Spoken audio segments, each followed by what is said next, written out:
뭐 아마 그런 좀 불필요하거나 과도한 규제도 일부 있는 것 같아요. 저도 이렇게 참여됐을 때보다 좀 밖에 나와서 보니까 또 사업하는 분들도 만나 보니까 그런 어려움도 이야기하더라고요. 뭐 개인정보 같은 경우도 빅데이터 규제가 너무 많다. PC별로 하면 되는 거 아니야. 근데 참여됐을 때는 저는 뭐 말도 안 된다고 다 어차피 PC별이 다 결국 식별이 되는 정보다라고 반대를 했는데 밖에서 이렇게 조금 저도 이제 객관적으로 어쨌든 월급을 주는 사람들 이야기도 들어보니까 그런 것도 안 해주면서 최저임금 올리면 되냐고 그러니까 이해가 되는 면도 있어요. 근데 어쨌든 우리 사회가 겪은 최근에 처참한 참사들과 국민적 공감대는 이번에 뭐 KT 아리언 전화국 참사로 4분의 1이 마비되고 KTX 탈선, 그 다음에 그 전에 뭐 세월호 참사, 가스상인 참사 보면 다 여기들은 규제가 완화되거나 이윤과 효율을 위해서 계속해서 비용을 줄이고 사업자 입장만 대변해주면서 그래야 되는 측면이 있거든요. 오영식 사장이 그만둔 저는 아주 중요한 말 했다고 생각해요. 내가 와서 보니 지난 정권 시절에 아예 보수 인력, 수리 인력 예산 싹 줄여놨더라. 왜 좋아주고. 그러니까 제대로 관리가 될래야 될 수 없었다. 그것이 9년 동안 그런 기조였던 거잖아요. 10년 가까이. 그런 사고들이 지금 막 터지는 면도 있거든. 저는 그 사고에 대한 정치적 최종 책임 현 정부가 지는 건 맞지만 그건 분석해 볼 필요는 있다고 생각합니다. 그래서 좋다. 이번에 인터넷 은행 같은 경우도 그래서 일부 규제가 완화됐잖아요. 인산분리 인터넷은행 한정해서 시민단체 반대했지만 그러니까 일부 문재인 정부도 시민단체 우군이라는 시민단체의 강력한 비판을 받으면서도 일부 완화할 건 완화했지 않습니까? 그러니까 힘들게 완화하고 노력하는 건 인정을 해줘야 되는 거죠. 그렇게 막 재계나 그 조중동이나 그 자유한국당처럼. 근데 국민들이 도저히 납득하지 못하는 규제까지 풀어달라는 거거든요. 의료 민영화 같은 것도 하고 싶어하는 거예요, 사실은. 근데 우리 국민들이 지금 합의되는 게 생명과 건강 안전에 대해서는 절대 규제 안 해서는 안 된다. 그동안 너무나 많이 죽고 다치지 않았느냐. 제주도 지역은 어떻게 보십니까? 그러니까 예를 들면 그 영리병원도 외국인에만 한정한다고 하지만 결국 내국인 진료하겠다고 지금. 그 병원에서 그거 못 받아들이겠다고 그러는데. 그렇게 이야기하고 있잖아요. 그러니까 그게 뚝이 무너지는 효과가 생깁니다. 도박도 원래 외국인 카지노만 우리나라에 지금 16개 있습니다. 내국인 카지노는 허용하면 안 된다는 국민차별인데 특별법에서 강원도인데 내국인 카지노 하니까 거기서 얼마나 많은 사람들이 자살하는데요. 그 결국 정부가 허용해줘가지고 규제를 푼 거잖아요. 내국인도 카지노를 못하게 한 규제를 풀어서 강원도는 만들어져가지고 지역 경제는 일부 도움이 됐을 거예요. 하지만 거기에서 1년에 저희들이 알기로는 수백 명이 자살하고 있어요. 이게 문명국가가 선택해야 되는 선택지인지 동네 경제 활성화를 위해서 차라리 사람을 살리고 저는 지역에 우리가 국민적 합의로 세금 지원을 더 해줬으면 좋겠어요. 이제 재해법인데, 그러니까 이 부분은 일단 규제 하나는 이데올로기적으로 절대 모든 규제를 풀어야 된다거나 모든 것은 다 규제해야 된다라는 거 양극단은 이데올로기적인 양극단은 맞지는 않다. 다만 박근혜 정부 때 모든 규제가 암이다. 다 물에 빠뜨려가지고 둥둥 떠오르는 애들만 살려라는 살벌한 말을 했잖아요. 그렇게 해서는 국민들 생명 안전과 건강은 지킬 수가 없다. 국민들이 굉장히 우려하고 있는데 문재인 정부에서 자꾸 그런 방향으로 일부 가려고 하잖아요. 어느덧 문재인 정부나 대통령 오딩 중에 규제 완화를 언급하는 게 굉장히 늘어나고 있어요. 언론 보도 보시면 알 수가 있어요. 네, 그런 유혹이 있을 수 있고 케이스 바이 케이스로 풀 건 풀어야 된다. 저도 생각한다. 다만 뚝이 무너지기 위해서는 안 된다. 제주도 영리 녹지병원 같은 확실히 지켜줘야 된다. 근데 예를 들면 산업계 요구가 빗발치고 국민들도 그 정도면 할 수 있겠다 하는 선에서는 이런 인터넷 은행 같은 경우는 국민들 여론조사를 해보면 찬성이 좀 많았거든요. 그러니까 제가 참여했을 때 강력히 반대했던 내용은 지금도 저도 원칙적으로 반대를 하고 있지만 일종의 어떤 기존의 은행들이 굉장히 지금 담합해서 높은 금리 받고 그렇죠. 국민 입장에서 속상하잖아요. 근데 카카오뱅크 생기니까 좀 편해진 거 아닙니까? 이제 이런 분야에서 제한적으로 케이스 바이 케이스로 풀 수는 있다고 생각하지만 전체적으로 국정운영 규제 완화로 바꿔가고 다시 재벌하고 장하진 교수님 이야기한 것처럼 재벌하고 탈바하는 것으로 가서는 안 된다라고 저는 생각하고 있어요. 그래갖고 경제가 살아날 수가 없다. 그렇지. 대단했죠. 그때 막 붉은 현수막으로 돈이 도는 경제 민주화, 중소상공인과 지역 경제를 지키겠습니다. 제가 그러니까. 생생히 이걸 하고 있습니다. 예. 근데 이 부분이 사실은 집권 이후에는 박근혜 정부 시절에는 거의 지키지 않았죠. 이 부분을. 아예 안 했어요. 2013년 8월 8일 날 그 유명한 재벌 총수들하고 회동을 합니다. 당선된 지 얼마 안 돼서. 그 다음부터 경제민주화 말을 아예 없애버리더라고요. 네. 경실련이나 참여연대에서는 비판을 많이 하죠. 민변까지도. 근데 어쨌든 이제 그리고 경제민주화 재벌개혁의 선봉장이었던 김상조 공정위원장, 장하성 정책실장, 홍종학 벤처 중기벤처 이분들이 보시면 다 옛날에 장하성 참여연대 재벌개혁위원회 위원장, 홍종학 경실련 재벌개혁위원회 위원장, 김상조 경제개혁연대 소장 출신이잖아요. 그러니까 들어가서 애를 썼습니다. 그래갖고 아주 안 된 건 아니고요. 이런 중소기업 벤처부가 되고 중소기업청에서 이런 다 경제민주화 조치거든. 중소기업을 확실히 보호 육성하겠다. 재벌 대기업의 경제적 노예에서 그다음에 방금 아까 말씀드린 신용카드 가맹점 수로 인하라든지 최저임금 인상이라든지 이게 다 넓은 의미의 경제민주화. 사실 경제민주화를 뭘 해석할 거냐에 대한 논란이 많은데 저는 박근혜 대통령이 너무 하나도 안 지켜서 아쉽지만 너무 잘 정리했다고 그 붉은 현수막이 돈이 도는 경제민주화였습니다.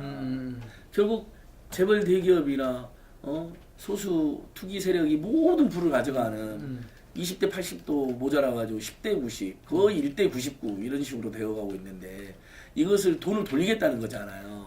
중소기업의 중소상공인의 서민의 노동자의 바닥계층의 민초들에게 저는 경제민주화라는 것은 그러니까 예를 들면 혁명적으로 돈을 평등하게 나눌 수는 없겠지만 예전에 이제 정운찬 총리도 초과이익 공유제라는 걸 이야기했었잖아요. 예, 그렇죠. 근데 이제 이건희가 그 공산주의냐 그래가지고 바로 깨갱하셔버렸는데 그때 그 초과이익 공유제도 뭐냐면 대기업하고 중소기업이 돈 똑같이 벌겠다는 게 아니라 대기업 중소기업 협력해가지고 이익이 엄청 늘어났다. 그 중에 일부만 중소기업들한테 상생 지원금을 주겠다는 거 아닙니까? 그러니까 돈 좀 돌리는 겁니다. 많이 돌리는 것도 아니에요. 초과이익 중에 일부라도. 그러니까 돈이 도는 경제민주화라는 발언 때 최저임금 인상이라는 게 예를 들면 사업주들만 많이 가져가는 것을 노동자들이 좀 더 주고 신용카드 가맹점 수로도 신용카드자들이 많이 가져간 거를 중소상공인들이 가져가게 해주고 최근에 뭐 하도급 그 기술 탈취 보호 정부 차원에서 범정부 차원에서 기술 보호위원회도 생기고 하도급 후려치기에 대해서도 강력하게 예전보다는 이제 조치를 취하고 있거든요. 그러니까 이런 부분들은 실제로 재벌기업 흔히 말하는 재벌기업은 오히려 좀 미흡한 감이 있지만 생활 속의 경제민주화나 갑질 근절이나 돈이 도는 경제민주화는 하나씩 이루어지고 있다. 다만 공약에 비해 소퇴하거나 기대에 못 미치거나 속도가 더딘 문제는 있다. 근데 그렇다고 해서 일면 좌나 우나 지지자나 비판자나 모두 다 실망이다 비판해가지고 현 정부가 아예 그냥 고립문 상태로 되게 둘 것인지 옛날 한때 이제 노무현 때는 약간 그런 감이 있었지 않습니까, 그렇죠. 대표님? 저는 이제 제 문제의식은 그거예요. 노무현 때는 우리가 좀 달라야 된다. 그때 서로 경험하지 않았느냐. 정권도 노무현 정부도 경험했고 비판적 지지 세력이나 시민사회도 경험했거든요. 진보 진영에서도 팍 터지게 싸워봤더니 남는 게 서로 상처만 남은 거예요. 결국 정권 이명박하고 박근혜한테 넘어가고 희대의 수준권에 넘어가고 그것을 우리가 재현하지 않겠어도 정권 차원에서도 굉장히 치밀하고 헌신적으로 촛불 시민 정부라고 본인들 자처하고 있기 때문에 정말 민주화, 진보와 경제 민주화를 위해서 돈이 돈을 위해서 특히 국민들의 최종 평가는 민주주의나 남북관계로만 오지 않는다. 분명히 집에서 모여가지고 이번 달 올해 우리 집안 형편이 나아졌냐 안 나아졌냐 맨날 엄청나게 나는 교육비, 주거, 의료, 통신, 미자비, 교통비가 줄어들었냐 안 줄어들었냐 그리고 가계를 보는 거 아닙니까? 빚이 줄어드냐 안 줄어드냐. 근데 지금까지는 국민들이 그 부분에 대해서 한 50점 안팎에 주시진 않은 거예요. 지지율이 그때는 떨어진 거죠. 남북관계나 민주주의 회복 조치로 보면 한 70, 80% 나오는 게 점점 떨어진 이유가 그게 일면 이제 경제적인 한 1년 반 됐잖아요. 2년 가게 되니까 요것이 한 30점, 40점이니까 그게 상쇄되잖아요. 그러니까 한 50점 정도로 떨어지는 거거든요. 그래서 저는 여기에 승부수가 있다고 보는데 대통령도 그래서 답답하니까 올해는 성적이 안 났다. 내년에 반드시 성적을 내야 된다라는 이야기를 하신 것 같은데 근데 그게 말로만 되는 게 아니라 이 신용카드 가맹점 수로 인하라든지 가맹본부의 폭리를 근절하는 이렇게 아주 그러니까 최저임금 인상이라든지 이렇게 논란은 있고 일부 계층의 비판이 있다 하더라도 그걸 뚝심 있게 일관되게 밀어붙여야지 딱 집에 서민들 모여 있으면 우리 이번 달 올해 우리 집안 소득 늘어났다. 그리고 교육비, 주급, 의료, 통신, 비자비 그 집집마다 필수적으로 어쩔 수 없이 쓰는 돈들 있잖아요. 그게 줄어들었다는 평가가 나오는 겁니다. 소득적 성장에서 제일 맹점이 최저임금 인상이 너무 부각되는 바람에 최저임금 인상만 소득적 성장의 주요 방편인 걸로 이야기된 건 이제 정부 관계자들도 이야기를 했잖아요. 사실은 소득은 예를 들면 임금 소득이랑 중소상공인이 이렇게 시장에서 얻는 소득도 소득이지만 예를 들면 부의 재분배 정책이라든지 세금이라든지 또는 복지 민생 대책으로 인한 소득도 소득이거든요. 내가 애한테 20만 원 썼는데 정부에서 아동성 10만 원 주면 지출이 10만 원이 줄어들기 때문에 그 소득이 10만 원 늘어날 효과가 발생하잖아요. 이 부분도 조금 저는 늦어서 아쉬웠어요. 근데 그래도 하반기에 아동수당 10만 원 생기고 기초연금 25만 원 올리고 이런 것들은 큰 도움이 되죠. 근데 저는 되게 아쉬운 게 결국 그러면 소득이 늘어나려면 임금뿐만 그 통계청 통계에서 임금 노동자들의 소득은 늘어난 걸로 나왔어요. 놀랍게도 지난 10년 만에 최고로 늘어나고 나와요. 그다음에 월급 200만 원 노동자들이 60%를 돌파했어요. 전체 2천만 명 중에서. 그러니까 지표가 좋아요. 근데 통계청 4분의 2분기, 4분의 3분기 통계에 보면 저소득층 전체 소득 1분위 20%, 하위 20%는 평균 소득이 줄어든 걸로 나왔어요. 예년에 비해서. 그 이유가 뭐냐면 그 하위 20% 중에 최저임금을 받는 사람들은 소득이 올라갔지만 더 많은 실업자 계층이나 저소득 청년들이나 특히 무직 노인 세대가 통계청 표본이 늘어났거든요. 그분들이. 그게 표본이 늘어나면서 나는 월급이 올라갔는데 예를 들면 두 분이 소득이 줄어들거나 안 들어온 거로 잡히니까 소득이 줄어든 거 나왔잖아요. 그러면 여기서 답이 나오는 겁니다. 자, 최저임금 인상은 지속적으로 해주되 임금 소득이 없는 분들, 일단 중소상공인들은 방금 카드가 맹님 소득. 근데 중소상공인도 아닌 분들이 뭐냐면 실업자, 무직자이거나 단기 초저소득 일자리를 갖고 있는 노인세대, 청년세대거든요. 그럼 이분들한테 복지 민생 대책을 집중적으로 해줘야 됩니다. 근데 아동수당은 청년, 저소득 청년이나 노인에게 하는 게 아니잖아요. 그래서 아쉽더라고요. 그래서 이번에 여야가 합의한 게 기초연금을 내년 30만 올린 건 좋잖아요. 이 30만 올라가면 이게 태재생계에 잡혀요.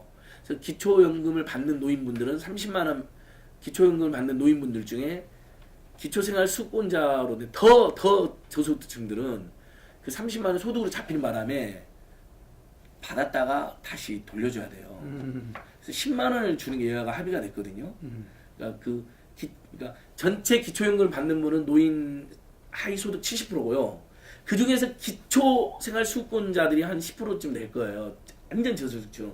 근데 그분들 입장에서는 30만 원 올라가면 아무 의미 없어요. 왜냐면 30만 원 소득으로 잡혀가지고 기초생활 보장급여 받는 거 있잖아요. 130만 원인가. 그래서 30만 원 까고 주는 거예요. 예를 들어서. 그러니까 이런 거잖아요. 야 기초임금 늘어났대. 막 일부 노인들 박수 치는데 정작 그 소득 하위 20분이 포함되어 있는 저소득 노인들은 난 하나도 좋지가 않아.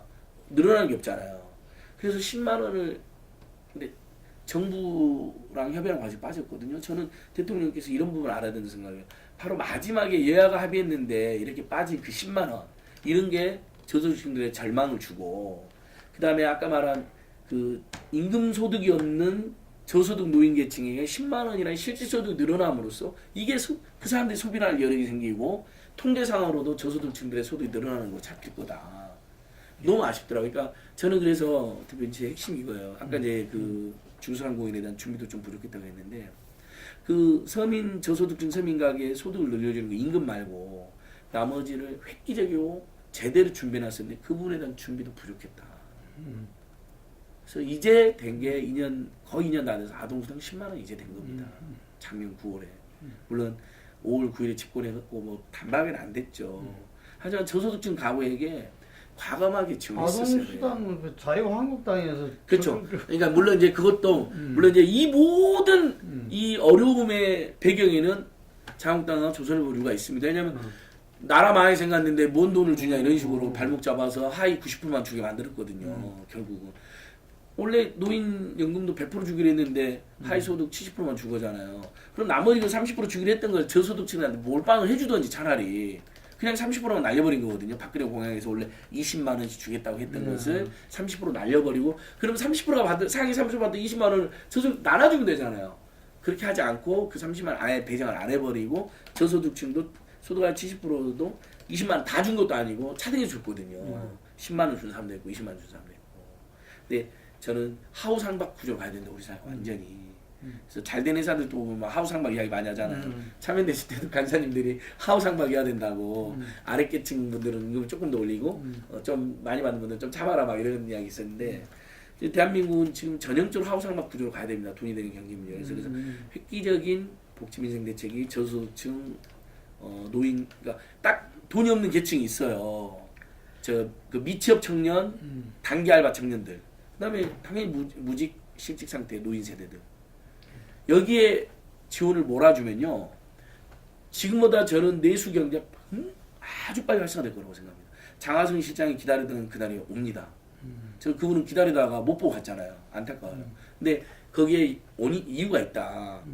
최저임금 인상 외에 병행해야 될 방금 말한 중소상공인들의 감당 가능한 조치, 그 다음에 저소득층들에게 임금 소득이 없는 저소득층들에게 소득을 실제 늘려주는 조치가 늦었다는 겁니다. 근데 지금 이루어지니까 내수 효과가 이제 저는 내년에는 이미 통계상으로 지금 임금 노동자들의 임금이 아까 200만 원 넘는 사람이 60%가 넘었다 그랬잖아요. 어쨌든 아동수당이 100%다 지금 때문에 저소득층 입장에서 10만 원 더 생기는 겁니다. 기초노인연금 어쨌든 25만 원, 5만 물론 이제 아주 저소득층들, 그러니까 기초생활 수급권자 이분들이 소득 하위 1분위에서도 최하위분이잖아요. 이분들은 늘어나는 게 없지만, 근데 기초생활 수급권자 이외 계층들은 어찌됐든 조금이라도 늘어나거든요. 그러니까 이게 당연히 일면 저소득 노인 계층 중에 일부는 늘어난 게 없지만 그대로이지만 줬다 뺏었다고 하니까 늘어난 사람들이 있게 됩니다. 그리고 거기에다가 조금 더 과감한 대책이 뒤를 이으면 장 실장님이나 김동연 부총리가 국회에서 언론에 두드려 맞을 때마다 소득이 늘어나면 소비를 하게 되겠다. 곧 내수가 활성화되는 온기가 올 것이다. 그래서 올해 초 중반에는 막 논란이 커지니까 올 말쯤에 올 거라 하겠어요. 근데 지금 통계청 통계상으로 안 왔어요 아직. 지금 좋아진 분들이 임금 노동자들 임금 확실히 올랐어요. 이 계층 외에는 소득이 별로 안 늘었어요. 신용카드 가맹점수를 대폭이 나도 내년 1월 말부터 적용이 돼요. 당연히 중소상공 입장에서도 아직까지 울상이죠. 그 다음에 저는 이게 진짜 결정적이라고 생각합니다. 왜 소비가 늘지 않았느냐. 자, 임금 노동자들이 임금이 좀 늘어났다 쳐요. 그러면 그 교과서상으로 보면 분명히 소비가 늘어나야 되는데 늘어나는 결정적인 이유. 저는 장하성 실장님이나 김상조 위원장님이 그 부분에 대해서 좀 취하겠다고 생각을 해요. 우리나라 국민들은 유럽 복지국가나 다른 나라에 비해서 복지가 취약하고 가계부채가 많아가지고 다 그 늘어난 소득을 소비에 쓰기보다는 교육비, 주거비, 의료비, 통신비, 이자비, 교통비에 냅니다. 이게 통계청 가계 통계 딱 나와요. 특히 이자비. 월급 늘어나면 서민들은 어디에 돈을 먼저 쓰냐면요. 이자를 내거나 이자를 줄이기 위해서 원금을 일부라도 갚는 돈을 쓰십니다. 내가 월급이 50만 늘어났다 이번 달에. 아이고 그러면 그걸 다 소비에 쓰는 게 아니라 물론 50만 원이니까 외식을 한번 할 거예요. 나머지 그러나 45만 원은 이자가 너무 과도하니까 원금하고 이자를 갚는 데 쓴다는 거죠. 그러니까 소비로 가야 될 돈이 교육비, 주거비, 의료비, 통신비, 이자비, 교통비로 너무 많이 가는 구조에 있었는데 이 부분에 대해서는 진짜 대책이 미흡했습니다. 그나마 문재인 대통령이 고속도로 통행료 면제해 준 거 명절에 요 도움이 됐죠. 국민 서민 생활에. 그다음에 문재인 케어로 건강보험 보장성 70%를 확대하고 있는 거. 그다음에 통신비도 일부 인하했습니다. 도움 되죠. 근데 결정적인 가장 큰 덩치가 집집마다 교육비하고 주거비하고 이자비입니다. 근데 교육비는 우리 국민들이 아시다시피 집안 힘들어도 안 줄여요. 아이들 사랑 때문에. 그러니까 교육비는 못 줄인다고 쳐요. 그럼 정부가 예를 들면 대학까지 무상교육은 아니더라도 과감하게는 교육비. 근데 내년에 이제 고교 무상교육 확대되니까 무상교복 같은 것도 더 과감하게 했어야죠. 지금 일부 지자체만 하고 있거든요. 이런 문제가 있고 주거비는 진짜 이거 집 있는 사람들은 아무 문제가 안 되죠. 집 없는 국민 한 55% 가까이 되는 국민들이 이제 집 문제가 되는 50% 가까운 국민들 문제가 되는데 전월세 상한제 같은 걸 안 했어요. 그러니까 전월세가 뛰면 돈 월급 많이 늘어나면 뭐합니까? 전월세는 다 갖다 줘야 되는데. 그러니까 월급이 늘어나고 소득이 늘어나서 소득이 주도해서 성장이 되려고 할 찰나에 이 소득이 성장이나 시장으로 내수로 가는 게 아니라 어쩔 수 없이 교육비, 주급, 의료비, 통신, 이자비로 특히 이자비가 정말 골 때리는 게 그래서 은행들이 4분의 3분, 올해 4분의 3분기까지 이자 수입만 30조가 됩니다. 엄청난 수입입니다. 집집마다 평균 이자는 얼마씩 내냐면요. 2, 30원 이자를 내고 있습니다. 뭐 월급 20만 원 들어가면 뭐합니까? 최저임금 이자 갚아버려요. 이 부분에 대한 대책을 제대로 세우지 못했다. 저는 이게 제일 아쉽더라고요. 그러니까 집집마다 소득은 월급하고 중소상공인의 수입이 늘어난 것만 늘어나는 게 아니라 그렇게 힘들게 번 돈이 교육비, 주급, 의료비, 통신, 이자비로 다 빠져나가는 구조가 완화됐으면 결과적으로 가계소득이 가침소득이 늘어나는 결과가 되잖아요. 이거에 대해서 예를 들면 교육비, 주거비, 의료비, 통신비, 이자비 획기적으로 줄여준 정책 안 나왔잖아요. 안 나왔습니다. 지난 1년 6개월 동안. 가계부채 이야기도 별로 대책이 안 나오고. 그러니까 결국 가계부채가 그래서 결국 그래서 왜 가계부채 1,500조가 되냐?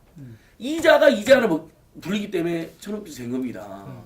지금 돈줄 막았잖아요. 부동산 투기 막으려고. 대출 못하게 하려고 그러잖아요. 예전처럼. 근데도 1,500조가 된 이유는 뭐냐면 내가 원래 100만 원 빌렸는데 이자 10만 원 못 갚아갖고 110만 원 되고 그 110만 원에 또 이자 갚다 보면 이렇게 드러나는 거거든요. 그래서 가계부채가 1,500조인데 한국은행이 기준금 0.25% 올렸잖아요. 만약에 그 1,500조를 그냥 모두 그 금융권 대출로 만약에 가정하면요. 집집마다 내년에 1년에 이자가 3.65조가 늘어납니다. 엄청난 부담이거든요. 그러니까 여기에 대한 특단적 세워야 돼요.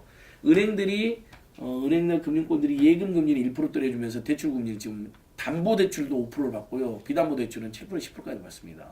예대 마진이 극대화되어 있거든요. 그래서 통신 3사들이 얼마나 재밌냐면 통신 3사들이 연이익이 4조 가까이 됩니다. 라고 제가 통신 미나이랑 막 데모하면 쟤들한테 다성을 해요. 아 우리한테 그만 오고 우리는 열심히 정말 기술 개발하고 전국에 망을 깔아가지고 세계 최고의 통신 서비스를 우린 주지 않았냐 여러분들한테. 4조가 뭐 많으면 많다는 돈이긴 하지만 근데 국민들 예금 맡겨놓고 그냥 대출해갖고 순이익이 우리보다 훨씬 많은 금융권에는 안 가냐. 그리고 우리는 민간 대기업이고 금융권은 사실상 준 공공기관에 다름없지 않느냐. 왜 거기를 안 가 우리한테 오냐. 근데 진짜 맞는 게요. 작년에 시중에 4대 금융주지만 영업이익이 10조가 넘습니다. 신한, KB, 우리, 하나. 그러니까 가만히 생각하면 우리 국민들이 돈 벌어가지고요. 다 이자 은행권에 다 갖다 바치는 거예요. 대법집까지 포함해서. 그러니까 쓸 돈이 없어요. 그러니까 장하선 시장님 그렇게 기다렸던 내수가 활짝 꼽히는 그날이 안 오고 있는 겁니다. 이 네 번째 분석이 굉장히 중요하고 저는 문재인 대통령이나 문재인 정부 여당의 핵심 관계자들이 가계가 소득이 어떻게 발생하고 그 소득을 어디에 쓰고 있는지를 좀 정말 깊숙이 들여다보면서 이러니까 소비가 안 늘어나는구나 생각보다 그걸 정확히 파악해가지고 거기에 맞는 맞춤형 대책이 나와줘야 된다 생각하고 그 부분이 지금 이제 뭐 소득주 성장 특위도 만들어지고 그래가지고 많이 이야기가 되고 있을 거예요. 그래서 신용카드 가맹점 수를 학기적 인하 같은 것도 그런 문재인 정부의 지금 저는 변화된 모습을 생각하거든요. 뭔가 최저임금 인상. 네 번째 부분은 금융개혁이네. 그렇죠. 금융개. 그러니까 예를 들면 금융권이 대출금 예금금리는 조금 주고 대출금리는 극대화가지고 이렇게 탐욕을 부리는 거에 대해서 일정하게 아무리 민간 은행이라 하더라도 금융은 자기들 망할 때는 우리 다 공적 자금 투입 국민들 세금으로 투입해서 다 살려주지 않았습니까? 우리나라는 금융권이 너무 예대 마진으로만 수익을 그리고 그다음에 특수허가 사업자예요. 우리가 예를 들면 시장 경쟁에 맡기는 것은 누구나 다 뛰어들면 시장 경쟁에 맡겨도 되죠. 근데 통신이나 은행은 보시면 알겠죠. 허가받는 사업장하고 심지어 은행이라는 이름도 못 쓰게 해놨습니다. 민간 대출기관 같은 데는 은행 이름 쓰면 처벌받아요. 심지어. 그러니까 그렇게 보호를 해줘가지고 성장한 거거든요. 사실상 독과점 상태에서. 그러면 국민들한테 보답하게 만들어야죠. 아이고 우리 너무 할 말이 많아요. 그러니까 그 부분만 대표님 그 부분만 이야기해도 그리고 정부 여당이 자기들이 잘한 것 홍보도 제대로 못합니다. 그 노인 세대 아까 말한 60 소득의 70% 노인 세대들 통신비를 11,000원씩 의무적으로 감면하는 제도가 시행이 됐어요. 올해 7월 13일부터. 근데 지금 노인분들이 3분의 1밖에 이용을 못했어요. 정부 여당이 이런 거 생색도 내면서 대대적으로 홍보해야 될 거 아니에요. 뭐 문재인 정부에서 전체 노인 70%에게 11,000원 요금 감면 조치. 이건 전화 한 통이 바로 되는 거예요. 신청만 하면. 몰랐고 신청 안 하면 지금 3분의 2입니다. 근데 한번 대표님 한번 다녀보세요. 지금 어디 민주당이든 뭐 동사무소도 어디 걸어놓고 있는지 뭐 11,000원 요금 감면 신청하십시오. 신용카드 감면 점수로 획기적으로 해놨으면 해야지만 정부 여당 안 걸고요. 우리 중소형군이 너무 좋아서 지금 수천 개를 걸었다니까요. 그 상인들이 자발적으로 마트연합회라든지 한상총련 이런 분들이. 그리고 통신비 11,000원 감면도 하도 안 하니까 어디 충청북도 어떤 군사무소 이런 데서 걸었더라고요. 아니 그걸 정부 여당이 못해요. 대통령이 잘한 것도 점수를 못 받고 있다니까. 저는 그러니까 굉장히 답답합니다. 요즘에 보면 이 문재인 정부의 성공 굉장히 중요한 게 우리 국민들 위해서도 반드시 성공해야 되지만 역사적으로 보면 촛불시민혁명이 박근혜를 탄핵시키고 감옥에 보내고 어떻게 보면 혁명을 통해서 수립된 정부이기 때문에 이 혁명 촛불시민혁명을 계승한 정부가 제대로 못하면 촛불시민혁명까지 그렇지. 평가를 제대로 못 받게 돼요. 네. 그리고 그 정말 6달 동안 2천만 명 가까운 국민들이 그렇게 고생한 것이 좀 물거품이 되고 그럼 바로 그 자리에 절망과 불신과 허무주의가 퍼지거든요. 저는 한국 사회가 남북관계나 민주주의나 인권이 정착되기 위해서 소수자나 이런 데 존중되기 위해서도 이 양극화 문제나 민생고 문제나 불평등 문제나 국민들의 불만과 고통을 해결하는 데 올인해야 됩니다. 이게 안 되면 결과적으로 굉장히 뭐 해도 안 되네. 문재인 우리가 정권 바뀌어서 문재인을 바꿔놔도 안 되네. 그래서 지금 예를 들면 소수 진보 정당이 당장 집권할 거라고 생각하기도 어려운 상황이잖아요. 그럼 국민 입장에서는 정치 불신, 정치 혐오가 커지게 되죠. 근데 지금 상황은 어떻습니까? 민주당 안팎에서 벌어진 청와대나 민주당 앞에서 벌어지는 이 양극화 불평등과 민생고 해결과 재벌과 경제 문제와 돈이 경제 문제에 올인하기는커녕 무슨 뭔 문이니 뭔 문제하고 자기들끼리 싸우니라 정신없고 청와대 안에서도 기강회가 벌써부터 발생하고 있고